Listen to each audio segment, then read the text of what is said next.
Hey, Jeff, what brings us to the woods of Salem, New Hampshire today? Ray, we're heading up this short little hill to find a calendar. A calendar? Shoot, look at your phone if you want to know what day it is. Yeah, but this calendar isn't quite that simple, and this calendar is pretty old. All right, how old? Well, one Harvard researcher believes this calendar could be about 4,000 years old. This is America's Stonehenge. Hello, I'm Jeff Belanger. And I'm Ray Auger, and welcome to episode 73. 73! Of the New England Legends podcast. If you give us about 10 minutes, we'll give you something strange to talk about today. We are on a mission to chronicle every legend in New England, 1 week and one story at a time. We're passionate about connecting all of us to the weird history, those monsters, folklore, and legends that help define who we are. If you want to learn more about us, you can always visit our website at ournewenglandlegends.com, where you can find all of our past episodes, video clips from the New England Legends television series on Amazon Prime and PBS, and you can see my story tour schedule. I'm always telling these stories somewhere, and you can find the dates and places at our website. All right, Jeff, so we're looking for a 4,000-year-old calendar in the woods of southern New Hampshire. Right. Does it have dogs and puppies printed on it? Does it even work anymore, though? No dogs or puppies, and yeah, it still sort of works.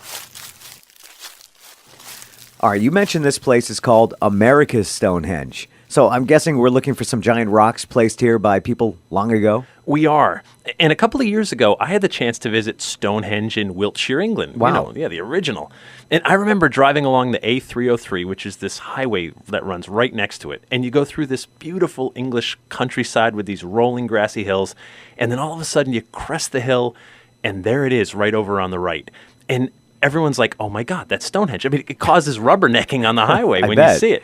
And then suddenly, I'm just totally giddy, like you'd be if one of your favorite celebrities just walked into the room. You know, I've always wanted to see Stonehenge in person. It's just, one of those iconic places. So it's believed that Stonehenge is about 4,500 years old, give or take.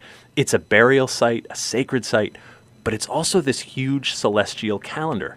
And when sunrises and sunsets line up through various arches, it marks events like equinoxes and solstices. Yeah, I heard that they use that site to track those events. So when I walked up to Stonehenge in person, I remember thinking, how the hell did they do this? I mean, there really is an energy to that place. Is it similar here in New Hampshire?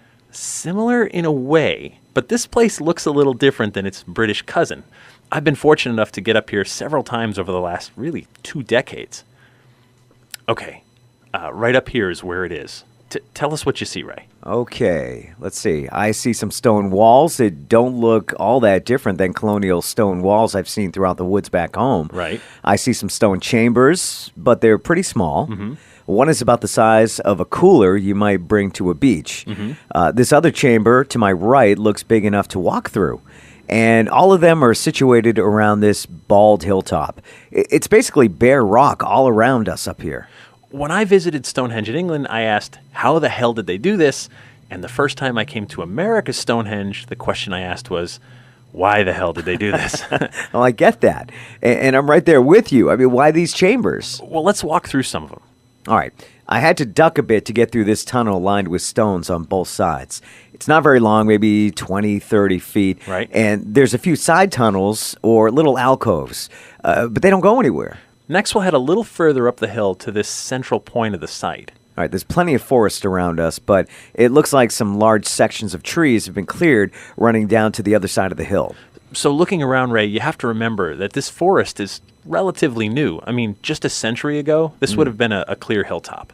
And I think they cleared those trees just to give you a better idea. All right, looking out maybe 30 yards, I see some large rocks, almost like giant arrowheads pointing skyward at a few places around the hilltop. Right. Those are the alignment stones. All They're right. maybe 5 feet tall, and obviously a couple of people could get them in place.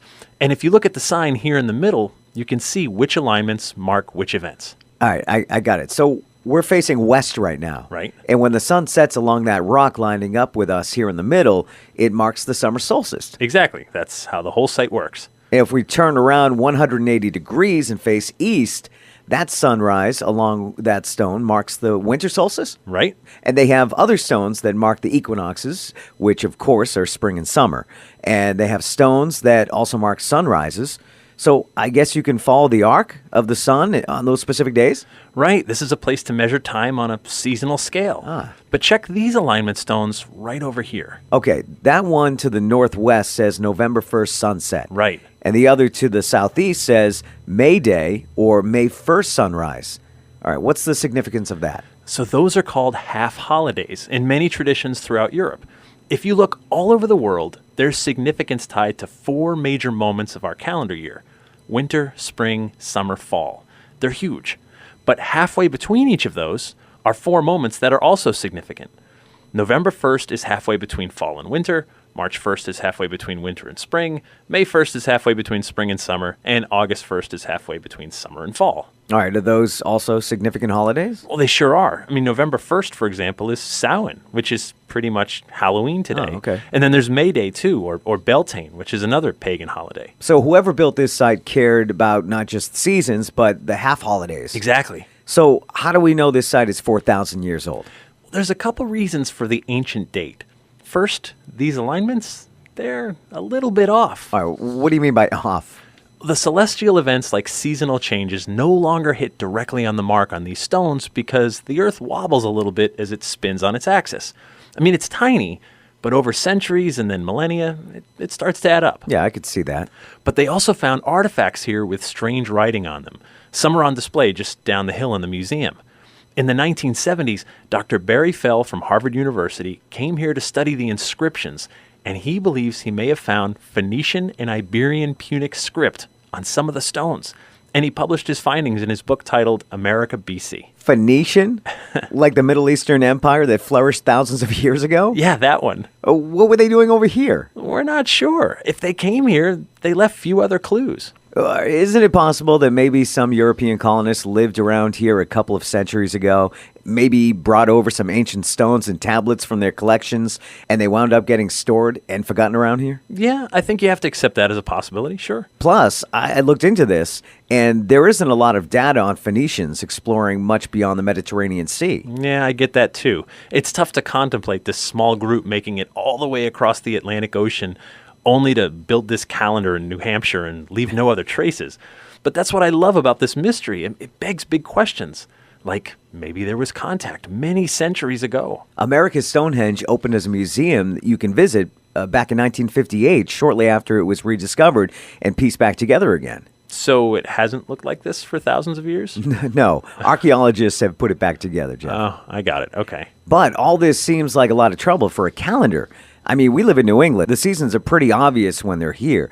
It's cold in the winter. It can be hot in the summer. Right. Spring is hot and cold. And you know it's autumn by the foliage and the fact that we have pumpkin spice everything by late September. Good point. And I'm sure that's how the Native Americans around here used to mark the fall. I mean, the Pats are playing and you can get pumpkin spice lattes again. Exactly.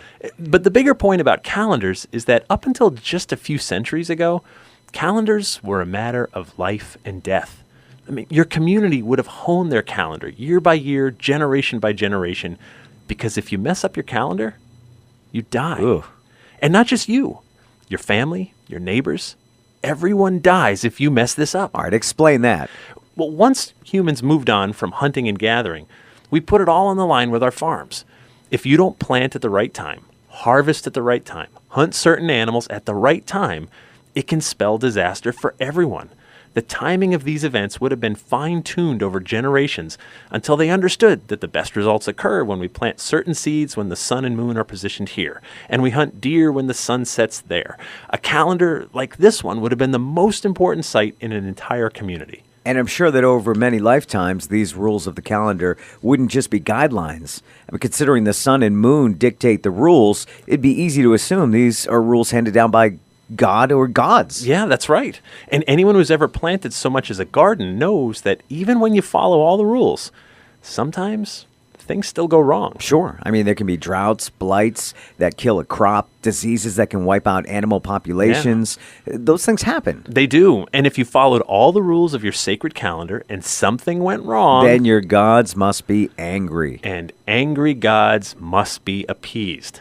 Let's go check out one other feature of this site just back down the main part here.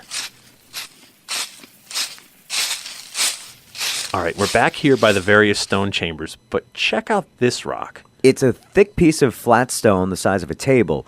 It's maybe 3 or 4 feet wide and about 6 feet long and propped up on stone legs. Right, but check this out all around the edges. All right. Well, it looks like there's a groove carved all around the sides. It looks almost like a kitchen cutting board where you collect the juice from grilled steak. They call this part of the site the sacrificial table. And some believe it was here that either animals or maybe even humans were sacrificed. Oh my God. And if you follow that groove around the outside, you'll see it comes to a point where it could funnel down into some kind of collection vessel. Clearly, this stone is big enough for a person to lay on. Right. But human sacrifice in New Hampshire? Well, we can only speculate, but this no doubt is a sacred site. It's places like these that you would come to gain insight into the world around you, to worship and to make offerings. Now, I understand people still come here to make offerings. Okay. Pagan groups will show up on holidays to celebrate solstices and half holidays. And I have no doubt that it leaves some kind of energy behind as well. But who built this place exactly? The designers of this site are going to remain a mystery for now.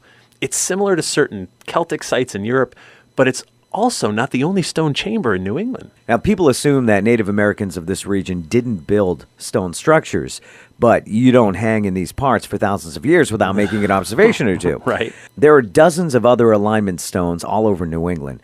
Stones that appear to be intentionally placed in order to mark celestial events. Right. The Upton Chamber of Massachusetts comes to Oh, mind. yeah, okay. It's a stone chamber that's not very large, but the back is illuminated during the summer solstice. All right. So, in a way, it's also a calendar. Yeah, and if you look at the obelisk from ancient Egypt to the Washington Monument in D.C. to those monuments you see at your local cemetery that look the same, only smaller, each of these is both a calendar and a clock. As the sun moves around the sky, the shadow can point out the time of day, and the length of the shadow can tell you the day of the year. It's simple and functional. Tracking time seems like another way to give us a sense of control over the world. I mean, time is an artificial construct, really, but we live and die by it anyway. It's true now, and looking at America's Stonehenge, I think it was true then as well.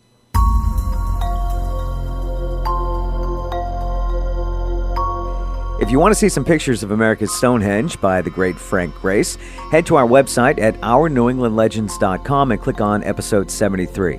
You can also watch episode 2, Mysteries in Stone, of the New England Legends television series on Amazon Prime right now and see the site for yourself. You can go watch it and explore it with me.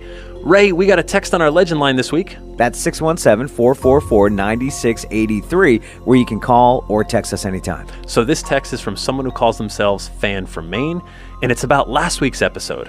It reads, "Loved hearing about the Pomola legend. Look for Baxter Brewing's Pomola beer." How did we miss a beer legend reference like that?